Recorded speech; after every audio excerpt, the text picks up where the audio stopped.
are commanded to keep silent under pain of penalty while the Senate is sitting in trial on the articles of impeachment against Chief Justice Renato C. Corona. Majority Floor Leader.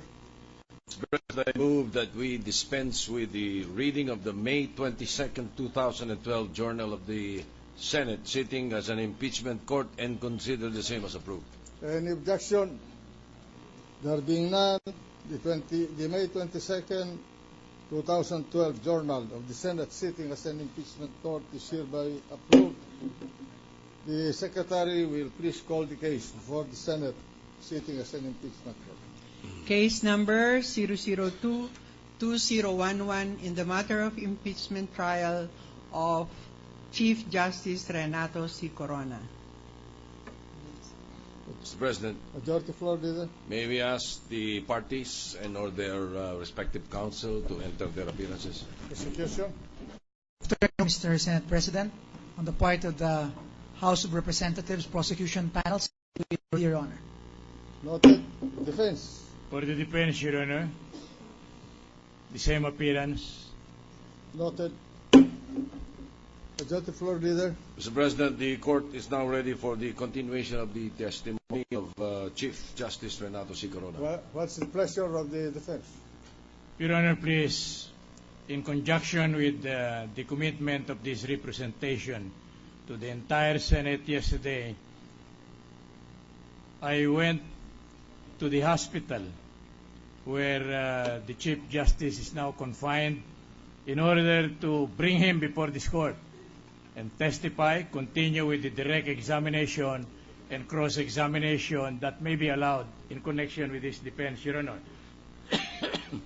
Unluckily enough, when we reached the hospital, Your Honor, we did not have the opportunity to talk with the Chief Justice. He is in sedation, and we were prohibited by the physician in charge from having a conference with him. Nevertheless, we were able to talk to Mrs. Corona, her daughter Carla, and son Francis Corona, Your Honor. And from them, more especially from Mrs. Corona, I got the assurance that Justice Corona, Chief Justice Corona, Your Honor, is willing to be back in order to continue with his direct and cross-examination question, Your Honor. But the stumbling block against that desire of Justice Corona, Your Honor, is his mental and physical condition, Your Honor. He is still in the hospital, Your Honor.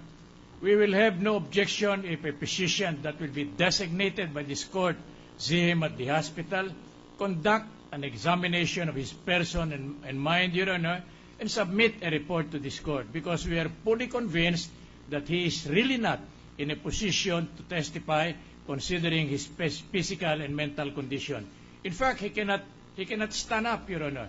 He is gasping for breath, and I do not think that his condition will warrant an intelligible examination, whether direct or cross-examination, Your Honor. All right. What is the pleasure of the prosecution? Do you need to cross-examine the Chief Justice? Yes, we intend to cross-examine the Chief Justice as soon as he's back, Your Honor. All right. Is the defense finished?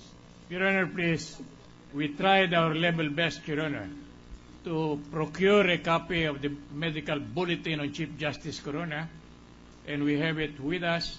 We are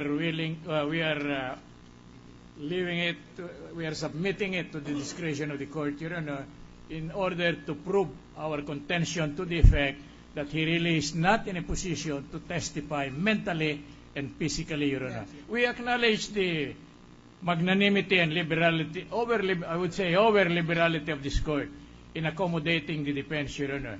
But our impediment now is not only personal, Your Honor. It is really medical. We have to apologize to the court for all this. We never anticipated all these things. Now, in connection with the alleged walkout, Your Honor,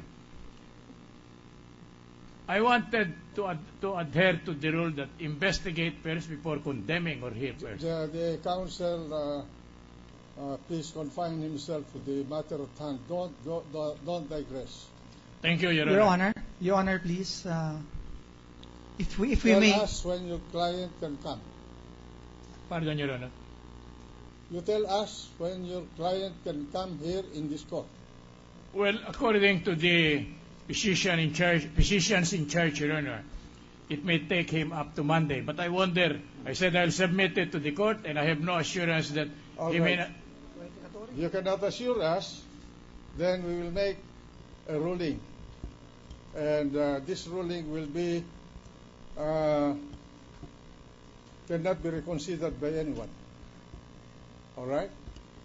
Yes, what's the pleasure of Your the Honor, we manifested that we intend to do the cross-examination even yesterday. But we just have some clarification or clarificatory question, at least one, to the defense addressed to the presiding officer.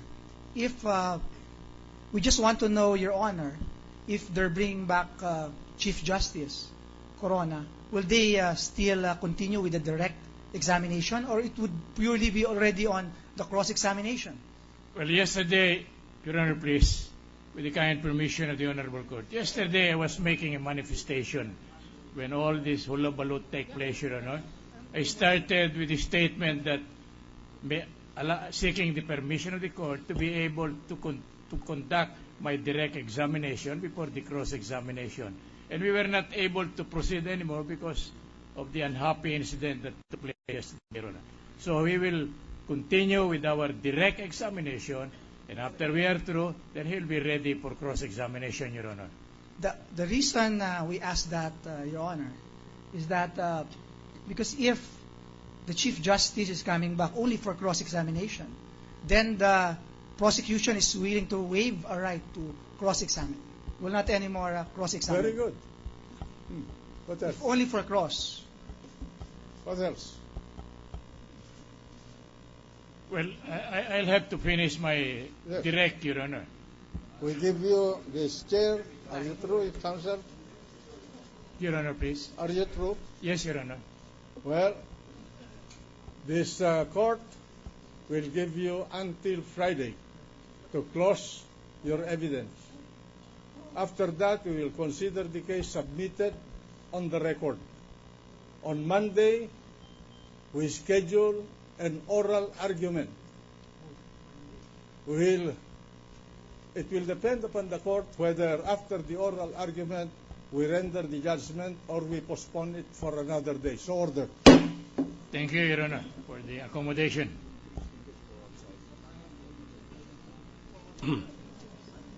Gentleman from Taguig. Good afternoon, Mr. President. I just have one clarificatory question to the defense. Good afternoon, Justice. Good afternoon, Mr. Yesterday, the Chief Justice gave us a narrative, his testimony. Will the defense be submitting any evidence, documentary or otherwise, to back up the narrative yesterday? For example, he told us about his collecting or his accumulating or saving dollars since the 1960s. Will you show us any bank accounts that will show us, or anything to back up his story, so to speak? I do not think, Your Honor, please, that we will have to go to that extent. In other words, the testimony he had made through this yesterday will rely entirely on his credibility and the validity of his assertions, Your Honor. Okay. Well, anyway, Mr. President, I will not argue with that. The good defense counsel stated it very eloquently. We will rely on his credibility. So we will decide on that, because if he will be able to submit, or if the defense was able to submit, then we can tie up the testimony and narrative with some other form of evidence, and that would have been better for the court. But anyway, I will not argue, and I will accept the explanation of the defense. Thank you. Thank you, Mr. President. Thank you, Well, Mr. Senator. Friday at 2 o'clock, we will grant you to finish your evidence Friday at 2 o'clock in the afternoon. After that, if you do not submit your evidence, we will consider the matter submitted on the record. We will consider the testimony of the statement of the Chief Justice yesterday.